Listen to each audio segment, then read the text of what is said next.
Bom dia, estamos com os alunos do terceiro ano, vamos fazer a correção da atividade sobre o meio ambiente, ok? Vamos compartilhar a tela aqui para a gente começar. Não sei se está compartilhando, agora está. Vamos lá? Primeira pergunta a respeito de meio ambiente. Preste atenção na pergunta, tá certo? A pergunta diz o seguinte: a ampliação de áreas urbanizadas, ou seja, está falando de urbanização vinculando ao meio ambiente. A ampliação das áreas urbanizadas devido à construção de áreas impermeabilizadas. O que é isso? Áreas impermeabilizadas. É você gerar uma construção.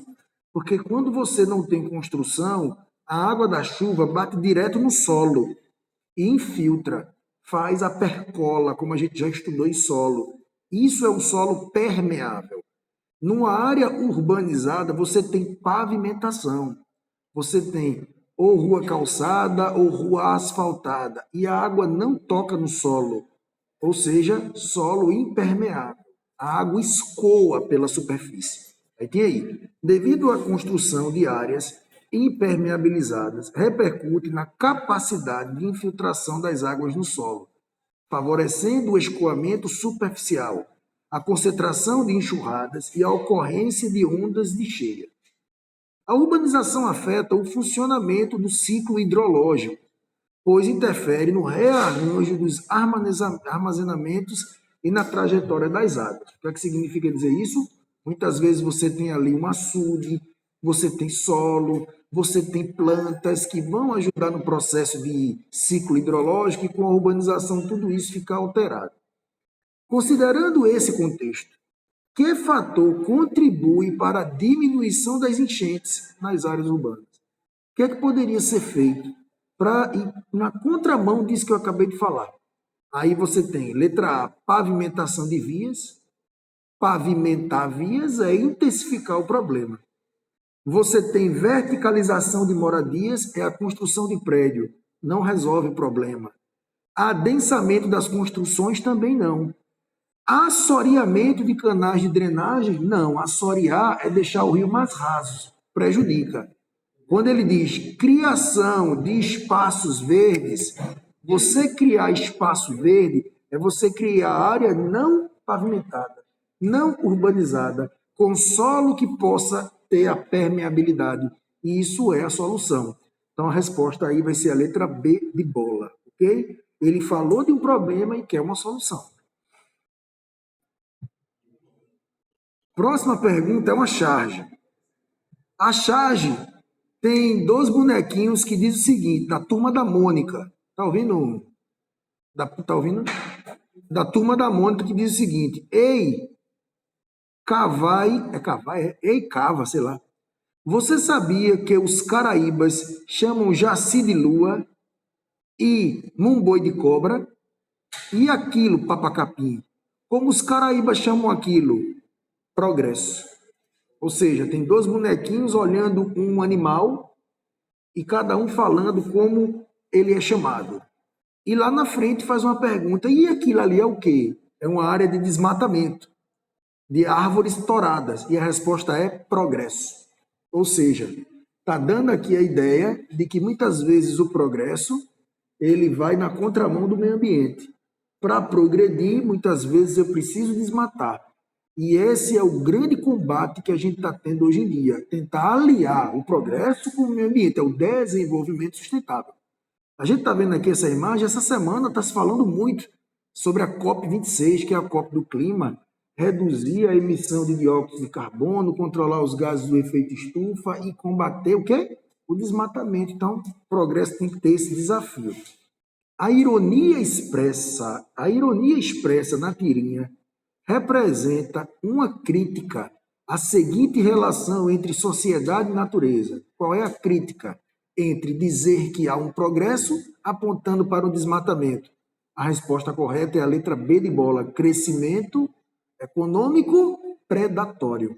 Crescimento econômico é a ideia de progresso, apontando para o desmatamento, porque para progredir eu tenho que gerar uma degradação. Então, essa é a ironia. Sabe aquela história? Seria. Como é que se diz? Seria se não fosse cômico. Seria engraçado se não fosse cômico. Um negócio assim. Seria cômico se não fosse trágico. É isso, a ideia é essa.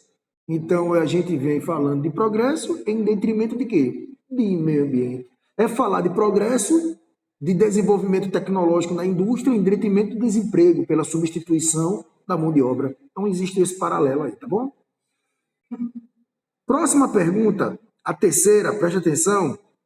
A erosão laminar, presta atenção, a erosão laminar, que é a erosão proveniente pelo deslizamento de terra, tá certo? Seja pelas fortes chuvas, seja pela retirada da cobertura vegetal, que deixa o solo exposto. A erosão laminar tem origem na degradação e na movimentação de pequenas partículas de solo causada pela ação da água. Erosão laminar é isso, deslizamento de terra. Para evitar, deve-se eliminar o desprendimento causado pelas gotas de chuva que golpeiam o terreno. Eu tenho um terreno que muitas vezes está exposto, e aí, ficando exposto, fica mais fácil ter o deslizamento. Para eliminar esse problema de desprendimento, o que é que a gente precisa fazer? Aí tem aí, o processo erosivo descrito no texto é minimizado pela que ação? E o gabarito é manutenção da cobertura vegetal. Porque quando eu mantenho a cobertura vegetal, a água da chuva não bate direto no solo. Ele não retira partículas, deixando-o vulnerável ao deslizamento. A própria vegetação se encarrega de absorver parte da água, gerando um equilíbrio e evitando o deslizamento. Ok? Isso é uma solução da alternativa. Mas nós temos outras soluções, né? Nós temos, por exemplo, o sistema de terraceamento, é uma forma também. A agricultura de terraceamento também é uma forma.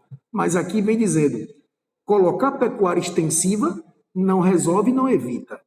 A alteração da declividade do relevo é fácil, né? Já que tem uma montanha e está deslizando, então vamos transformar a montanha numa planície.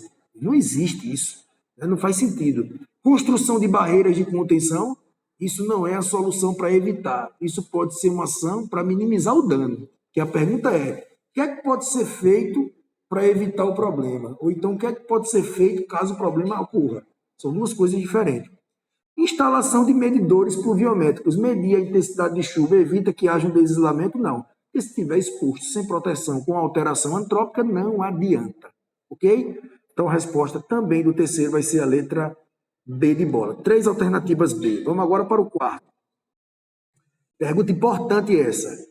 A demanda mundial para a produção de alimentos. Pergunta atual, viu? Essa pergunta foi de 2021. De 2021, né? Enem 2020 e 2021. Né? A demanda mundial para a produção de alimentos aumenta progressivamente as taxas muito altas, ou seja, a população aumenta a necessidade de alimento e muitas vezes temos tecnologia para produzir mais sem precisar desmatar, mas a galera faz o quê?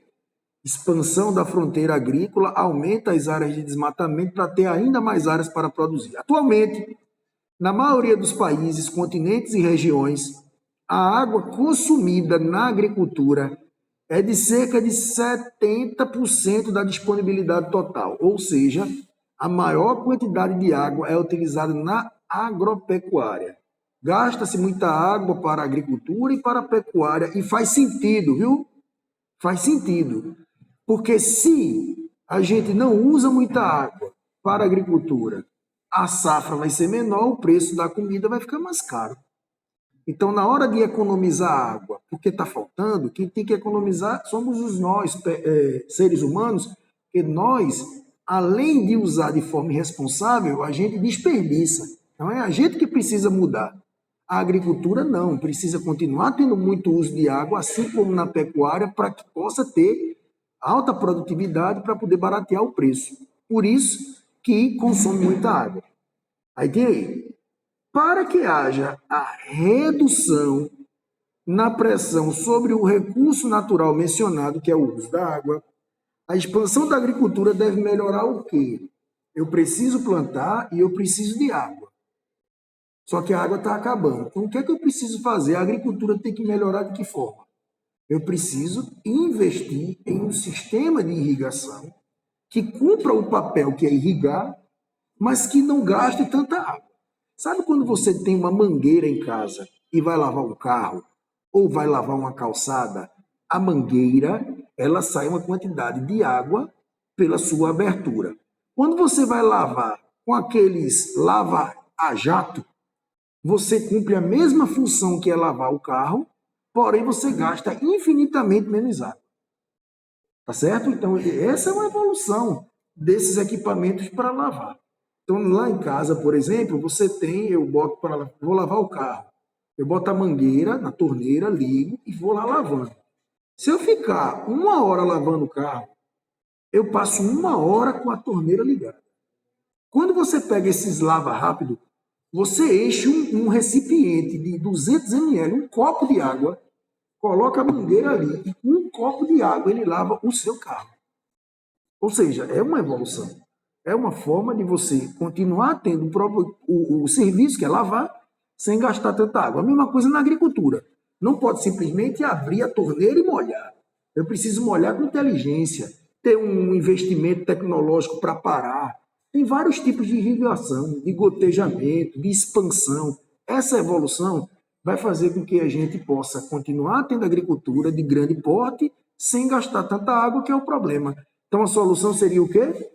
Resposta: eficiência das técnicas de irrigação. Eficiência na técnica de irrigar é continuar irrigando, é continuar tendo a produção, mas de maneira eficiente, sem gastar tanta água, ok? O próximo, quinto quesito, tem 2 textos, tá? Esses 2 textos eu não vou ler não, eu vou só dizer para vocês. São 2 textos falando sobre febre amarela, sobre a doença febre amarela em Minas Gerais por conta dos deslizamentos, por conta daquele problema que houve nas barragens de Mariana e de Brumadinho. Caiu no Enem essa pergunta. Falando sobre Mariana, sobre Brumadinho, sobre mineração, sobre impacto ambiental, destruição vegetal, poluição do Rio Doce, contaminação até o oceano, as perspectivas de contaminar o Rio São Francisco. Você teve todo um impacto ambiental, social e também biológico, beleza? Que alterou a característica do local. Aí a pergunta é, sobre a tragédia de Mariana, os textos apresentam divergências quanto o quê? No texto 1, ele vai dizer que o problema de Mariana não é o responsável direto pela doença, febre amarela. No outro, diz que a doença propagou-se por conta do desastre de Mariana. Porque geralmente essas doenças, tem até dizendo aqui, veja, sintomas da doença, grande parte afetando as barragens do córrego do Fungão. O outro diz que a febre amarela é uma doença de floresta. E por isso, né, essa não poderia ser a justificativa. Como assim? Se a febre amarela é vinculada a um mosquito florestal, como é que pode a barragem de Mariana desenvolver esse? Então há uma divergência na justificativa do problema. Então a resposta é a letra D. Há uma divergência sobre o aparecimento da enfermidade endêmica. Enfermidade é doença. Enfermidade endêmica é uma doença que existe no Brasil, que é a febre amarela. Geralmente são em regiões que tem floresta, mas é que ela pode se desenvolver em outros lugares, ok? Entendido? Próxima pergunta, agora a gente vai para o 6º quesito. Também uma pergunta que cai bastante. A foto do Rio Tietê, tá certo? O Rio Tietê e do lado a via, as marginais do Rio Tietê, e embaixo vem falando sobre, né, a poluição, a qualidade da água do Rio Tietê.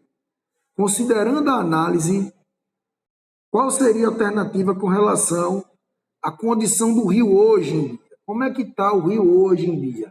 O rio Tietê é uma referência de rio limpo, é uma referência de rio poluído, é um ambiente eutrofizado. O que é que acontece no rio Tietê, que tem espuma tóxica em alguns municípios? É porque ali é um local de depósito de esgoto, de falta de saneamento, despeja lá. Então aqui ele traduziu isso como é uma área de receptação de densa carga de dejeitos. Dejeitos seria o nome para resíduo, seria o nome para esgoto, seria o nome para descarte, ok? Sétimo quesito, lembrando que é 7 de 8, né? Você tem aí uma pergunta sobre o pensamento religioso de Padre Cícero. A ação humana do camponês sobre a natureza deveria seguir alguns princípios norteadores, os quais ficam conhecidos como cultura popular brasileira. Os preceitos ecológicos do Padre Cícero. Dentre os preceitos destaca o quê? Olha o que ele diz. Não plante em serra acima. Não faça roçado em ladeira muito em pé. Deixe o mato protegendo a terra, para que a água não arraste e não se perca a sua riqueza. Comparando o pensamento de Padre Cícero com o atual conhecimento científico, pode-se encontrar elementos de convergência. Por que Padre Cícero dizia não plante serra acima, não plante em relevo inclinado? Porque se você fizer isso, você vai estar expondo o solo a uma erosão. Por isso que a resposta é a letra A. Estão preocupados com a questão da erosão, tá bom? Quando você vai plantar, você precisa preparar o solo. E quando você mexe no solo, você faz um revolvimento, ele fica exposto. Se tiver chuva, pode gerar um deslizamento de terra. Já caiu no Enem 3 vezes esse tipo de pergunta. 3, viu? 3 vezes caiu uma pergunta dizendo para evitar a aração no topo do vale, uma área alta. Arar é preparar o solo. Fazer isso acelera o processo. A aração no topo do vale acelera. A outra foi para resolver terraceamento, seria uma solução. E aqui também está falando, não utilizar áreas de relevo inclinado, de morro e tal, porque isso pode, não estou dizendo que vai, pode acelerar o processo erosivo. Letra A. E o último, tem um texto que diz assim, estima-se que no Brasil, mais de 20% da população tem algum tipo de dificuldade de locomoção, seja por deficiência física, motora, sensorial, ou mesmo por uma condição específica transitória. Para que essa parcela da população exerça o pleno direito constitucional de IVE, os sistemas de transporte têm que apresentar características adequadas à acessibilidade, dentro dos conceitos de desenho universal. O meio urbano, o atendimento da proposta de inclusão social apresentada no texto demanda um conjunto de intervenções técnicas que promovam o quê? Democratizar o espaço público, promover o uso público de todas as pessoas. Essa é uma pergunta que foge um pouco da ideia de meio ambiente. Está falando aqui de democratização, de problema de mobilidade urbana, de direitos de igualdade. Então, tudo isso é uma problemática. Então, ela foge um pouco dessa ideia de meio ambiente. Mas ela está dentro de um contexto, uma vez que o sistema de transporte é o principal responsável. Tá certo? E como eu preciso fomentar melhorias para essa população, eu preciso melhorar o transporte público de uma forma geral. Então, aumentando o transporte público, eu diminuo a necessidade dessas pessoas que têm uma locomoção de ter carro. Né? Você acha que todo mundo que tem deficiência física, cadeira de roda, será que as calçadas, será que os pontos de ônibus e os ônibus estão adaptados a eles? É claro que não. Tá certo? Então, esse direito precisa ser atendido. Para ser atendido, eu preciso fazer um investimento em ônibus, em transporte público de massa que dê essa condição e aumentar essa quantidade, para que a gente possa ter, né, essa flexibilidade. Beleza? Deixa eu voltar aqui para a turma, para o compartilhamento. Beleza? Então, a ideia é essa. Foram 8 questões sobre meio ambiente, 8. 7 perguntas diretas sobre meio ambiente e uma meio que indireta, tá certo? Se eu não me engano, esse exercício tem muito mais questões. Então, você termina de responder o resto. Se você quiser, né? Se você quiser. Tá bom? Vou parar de gravar aqui.